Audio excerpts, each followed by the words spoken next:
Bienvenidos a Crecimiento Espiritual, un espacio donde reflexionamos, aprendemos y compartimos herramientas para vivir con más conciencia y plenitud.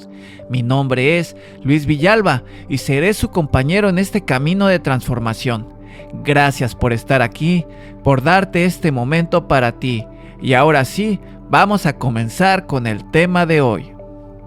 Y bien, mis amigos, el día de hoy tenemos un tema muy interesante que es la mentira. Trataremos de explicar qué es la mentira, por qué mentimos, cómo nos afecta la mentira. Esto es en el aspecto social, en lo espiritual y también en nuestro cuerpo. Entonces, la manera más clara para mí de entender la mentira es que es todo lo contrario a lo verdadero. Es decir, es una creación ficticia, algo falso, algo que está alejado de la verdad, algo que quiere transformar la verdad, algo que quiere ocultar la verdad, algo que quiere negar la verdad. Es en sí lo opuesto a lo verdadero. Ahora bien, ¿por qué las personas mentimos? ¿Por qué los humanos mienten? ¿Por qué yo miento? Para responder esta pregunta me gustaría hablar de un programa de televisión que yo solía ver. Este programa es inglés, el nombre del programa se llama Shameless. Yo creo que la traducción más correcta al español sería como Sinvergüenzas. Este trata de una familia inglesa, como les menciono, una familia que vive en un barrio pobre, es una familia de bajos recursos, la cual está integrada por el padre. El padre es este hombre que tiene serios problemas de alcohol y drogas. También están, creo que alrededor de 5 hijos, son 5 hijos los que él tiene. La esposa en ciertos periodos aparece, luego se tiende a desaparecer. Lo que sucede es que entiendo que esta mujer, cansada de estar lidiando con el alcoholismo de su esposo, decide irse, decide alejarse y deja a los niños solos con este sujeto. Entonces, el dinero que recibe este hombre por parte de ayuda del gobierno, pues siempre lo ocupa para su alcohol, para sus drogas. Entonces los niños pues tienen que vivir de algo. Entonces ellos pues hacen todo lo posible, todo lo que está dentro de sus manos. Hay veces que hasta robar, mentir, contar de pues tener ese ingreso dentro de la casa, ¿no? Para que ellos puedan comer. Ellos luchan porque tienen miedo de que las autoridades, el gobierno, mande a alguien, un trabajador social, y los recoja. Entonces siempre existe el esfuerzo de no llamar tanto la atención, de salir y luchar por sus propios medios para alimentarse y que el gobierno o el estado no los separe, no los mande a casas diferentes a estos niños. Ahora les comento de esto porque en uno de sus episodios hay una parte en la cual uno de los hijos que tiene aproximadamente 10 años, este niño pues tiene pues un agrado por una compañera de clases, le gusta mucho esta niña, le parece muy bonita, siempre quiere estar cerca de ella. Entonces la niña le corresponde, también lo ve con buenos ojos al niño y pues en alguna ocasión lo invita a comer a su casa, esta niña. El niño pues accede todo contento y va a visitarla. La diferencia entre casas pues es muy grande. Cuando este joven, este niño pobre crece en un ambiente donde les menciono, su papá es alcohólico, sus hermanos pues también son jóvenes y tratan de salir adelante por sus propios medios, pues su casa muchas de las veces pues se muestra como un caos, ¿verdad?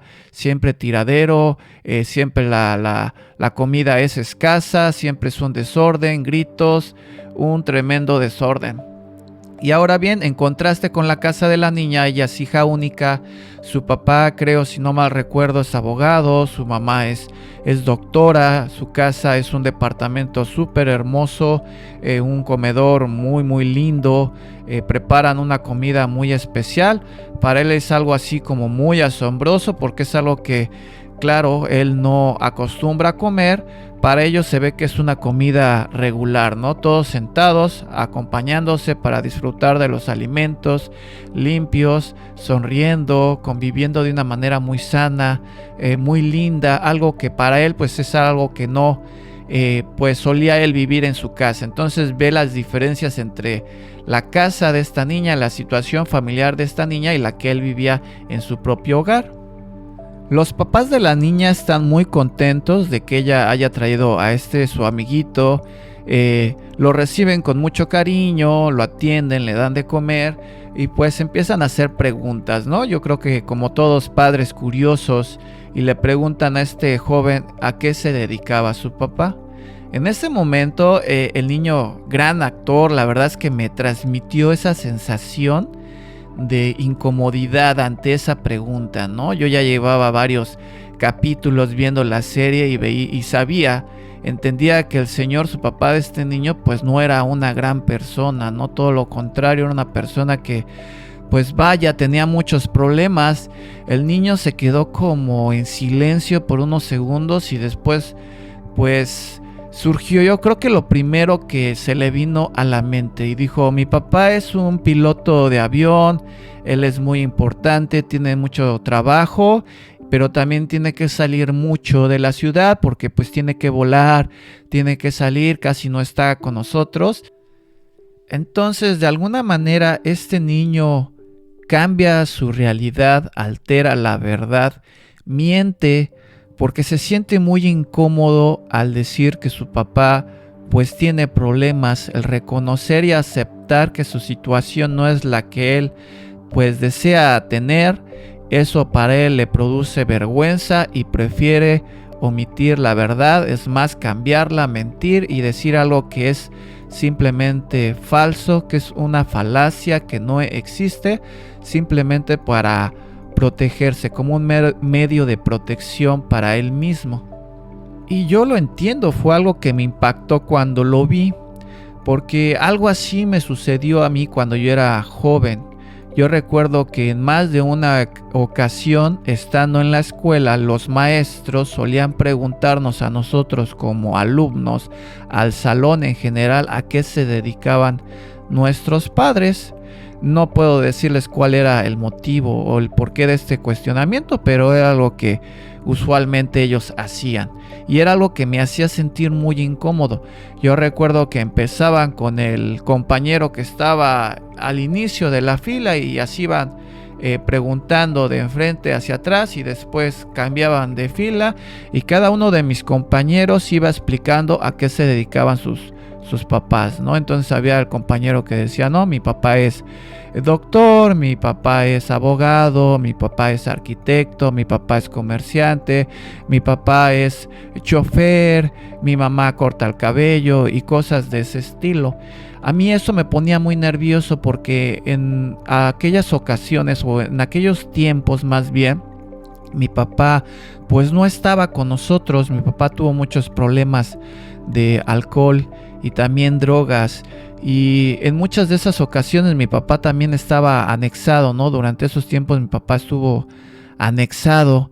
Entonces pues yo pensaba: mi papá está anexado, pero no me gustaría decir eso, no me gustaría hablar de eso, no me gustaría decir que mi papá está desempleado, no me gustaría decir que mi papá pues está en un centro de rehabilitación, eso me va a sentir incómodo, no quiero que mis compañeros se burlen de mí, no quiero que me vean raro, no quiero que comenten al respecto.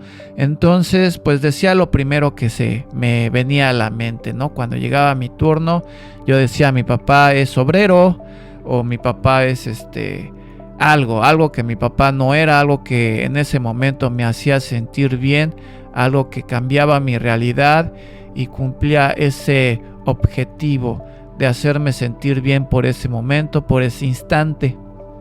Entonces, entiendo que en mi persona recurría a la mentira porque de esa manera ocultaba algo de mí que no me gustaba que la gente viera.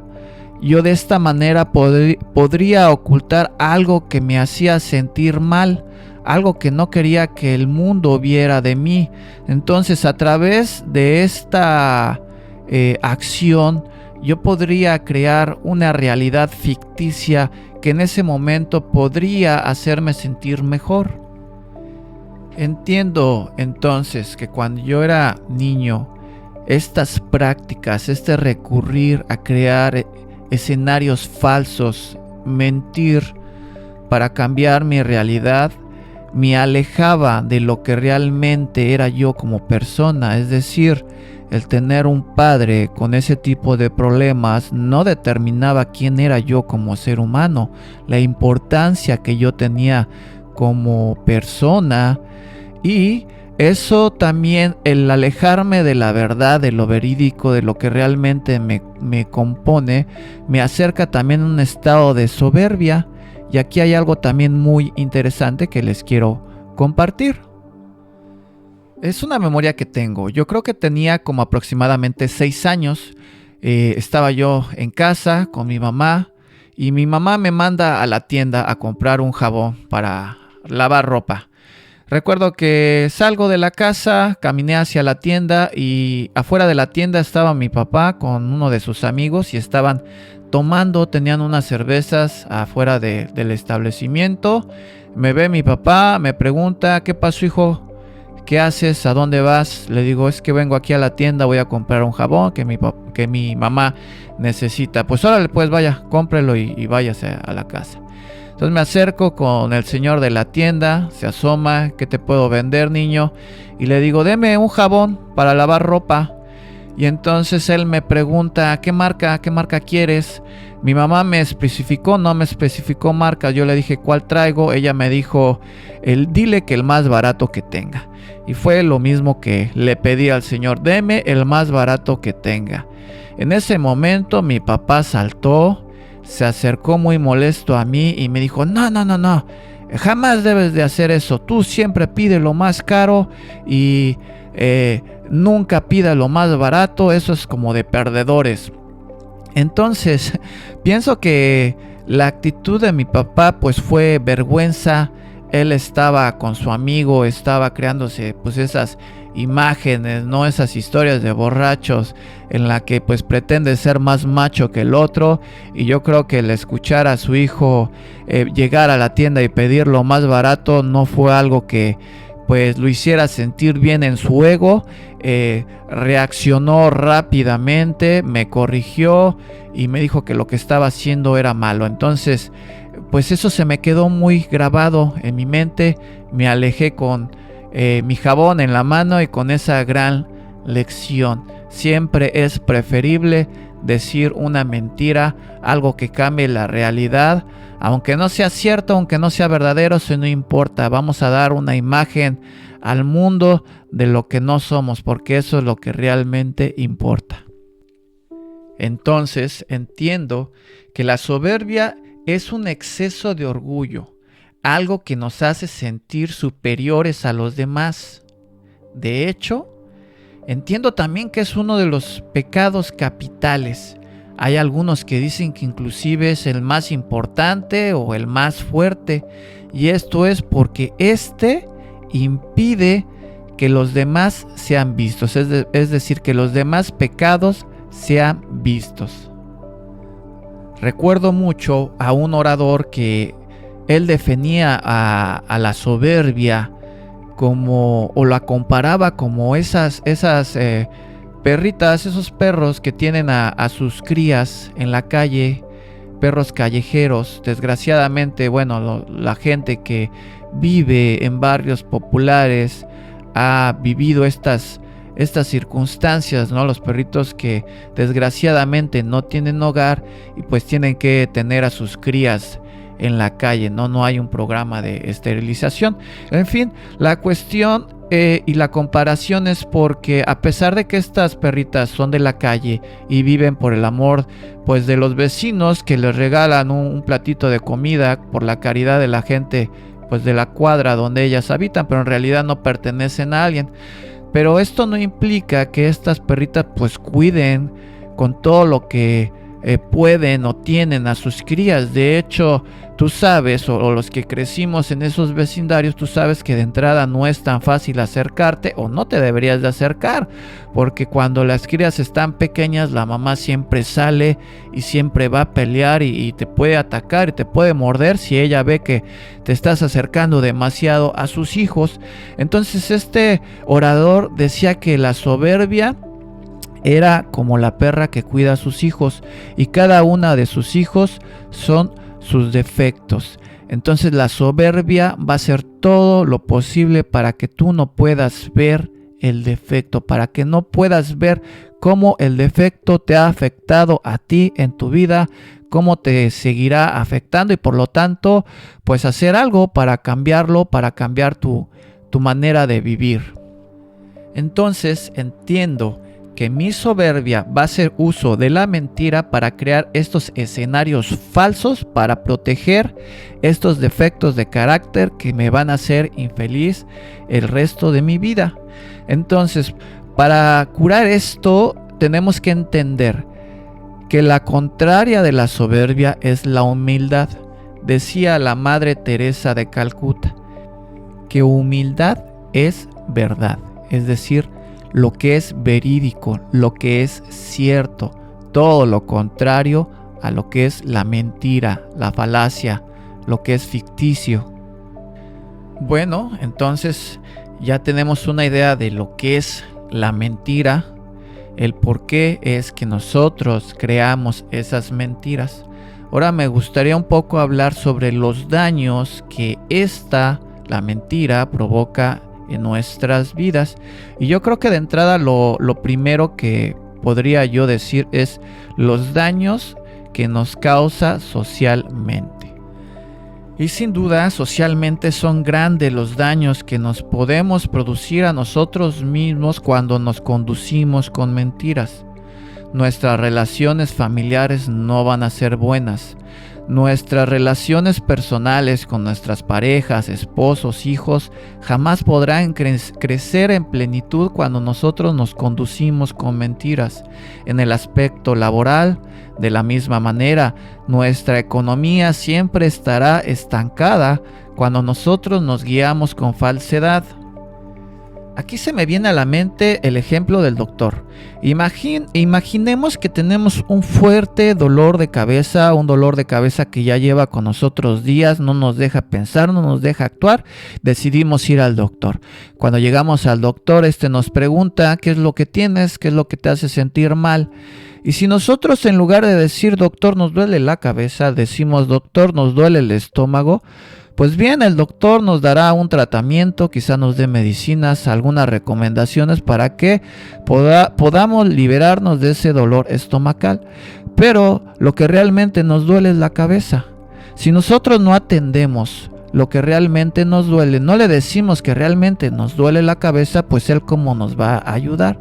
Entonces es exactamente lo que sucede con la mentira. Cuando nosotros alteramos la verdad, pues nunca vamos a poder crecer, nunca vamos a tener los cimientos que necesitamos, que son necesarios para que nosotros empecemos a crear algo. Si nosotros deseamos empezar un emprendimiento, nosotros deseamos comenzar un negocio, podemos hacer planes en base a lo que tenemos. Y si en nuestros bolsillos hay 20, 30 pesos y con esos podemos comprar una caja de chicles y comenzar a vender afuera del metro, entonces ya tenemos un plan basado en lo que tenemos, que son 20 o 30 pesos que traemos en la bolsa. Pero si nosotros creamos una imagen ficticia de que traemos algo en la bolsa mucho más elevado, cuando no es así, pensamos que contamos con 1,000, con 3,000 pesos para empezar nuestro emprendimiento, pues simplemente nos estamos haciendo lo que se conoce como una chaqueta mental, una masturbación mental, la cual pues simplemente es algo ficticio, es algo que no existe, y en base a eso jamás vamos a poder poner un negocio. Esto se ve más seriamente reflejado en las relaciones de parejas. Nosotros nos mostramos ante una persona, queremos atraer su atención, Pero si dentro de nosotros no le damos el valor a lo que somos, a lo que sabemos, entonces jamás vamos a vernos capaces de mostrarnos como somos. Atentamos a la mentira para crear una imagen que no es la de nosotros.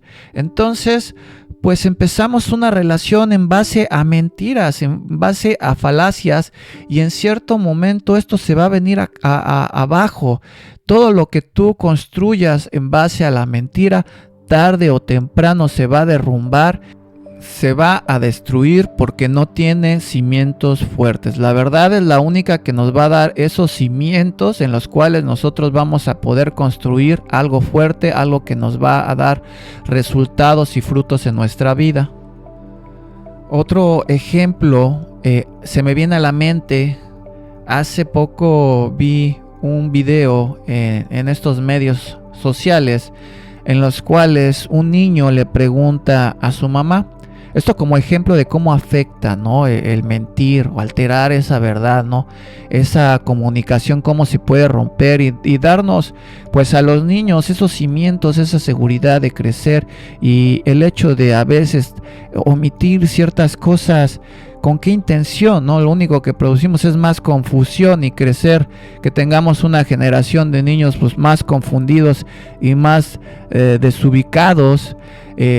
Bueno, la cuestión es que en el video el niño le pregunta a su mamá, le dice: oye mamá, ¿cómo es que nacemos los niños? Y la mamá se le queda viendo y dice: ¿cómo que cómo nacen los niños? ¿A qué te refieres? El niño le dice: es que quiero saber, ¿los niños nacemos por la pancita o salimos por el culo? Y entonces la señora se queda: ¿cómo? ¿Pero por qué? ¿Por qué quieres saber eso? Dime por qué quieres saber eso. Y el niño pues simplemente decía: es que yo quiero saber cómo es que nacen los niños. La mujer, al parecer, creo que se enfadó, se sintió sumamente molesta por la pregunta que el niño hizo. Al final de cuentas ella insistió de por qué quería él saber. El niño se rompe y le dice: es que mira, yo vi un video donde una vaquita está teniendo a su hijo y yo vi que el hijo de la vaquita nace por el culo. Entonces yo quiero saber si los niños nacemos por la pancita o por el culo. Entonces la señora, todavía molesta, pero con la necesidad de responder, le dijo: sí, todos nacemos por el culo. Y es la verdad con la cual el niño va a crecer, y espero que él no descubra hasta que tenga su primer hijo que los niños o las personas no salimos por el culo. Y bueno, estos son algunos de los ejemplos de cómo socialmente el mentir, el guiarnos con la mentira, nos puede afectar a nuestras vidas. Pero algo muy interesante que yo creo que pocos ponemos atención: en realidad la mentira como tal, el mentir como tal, nos puede traer una consecuencia física, orgánica en nuestro cuerpo. Y la verdad es que sí, también el mentir puede traernos consecuencias en nuestro cuerpo. Una de las primeras consecuencias que sufre nuestro cuerpo sucede dentro de nuestro cerebro. En el cerebro sucede algo, es una lucha en la cual se enfrenta lo que es una verdad y una mentira. Cuando esto pasa en nuestro cerebro, aparece una alerta que se presenta en lo que es la parte de la corteza prefrontal de nuestro cerebro. Entonces esto es como una energía, es un esfuerzo mental que se produce en nuestro cerebro con la intención de sostener esa mentira, ¿verdad? De hacerla aparentar que es algo verdadero. Eso produce una energía, un esfuerzo producido por parte de nuestro cerebro para proteger la misma mentira.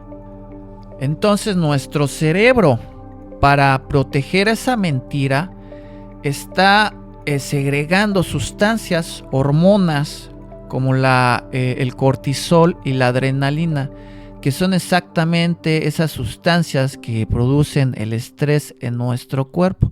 Y entonces, de la misma manera que cuando una persona se encuentra estresado, cuando nosotros tratamos de defender esas ideas, no, esas mentiras en nuestro cerebro, también nuestro cuerpo reacciona con un ritmo cardíaco pues más acelerado, con la presión arterial también, sudoración, tensión muscular, todos estos problemas que a la postre pues van a resultar con enfermedades más serias. Y esto es algo pues sumamente interesante. Imagínense, nosotros llegamos con padecimientos y pues yo creo que jamás en nuestra mente se nos podría ocurrir pues que es porque estamos de una manera constante inventando mentiras y tratando de defenderlas.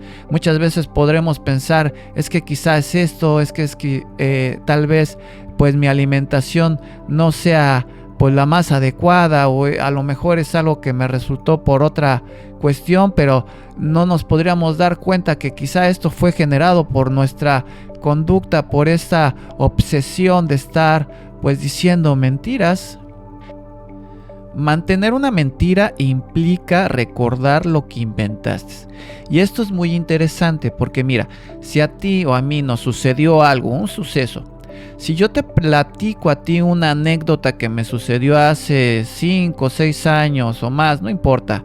Si yo te platico una anécdota, algo que me ocurrió, si fue algo verídico, yo te voy a contar lo que sucedió tal como sucedió. Si tú me preguntas de aquí a un mes, yo te voy a responder exactamente lo mismo. Si tú me preguntas después de un año, después de 2 años, después de muchos años más, yo te voy a decir o te voy a seguir diciendo lo mismo porque fue lo que ocurrió.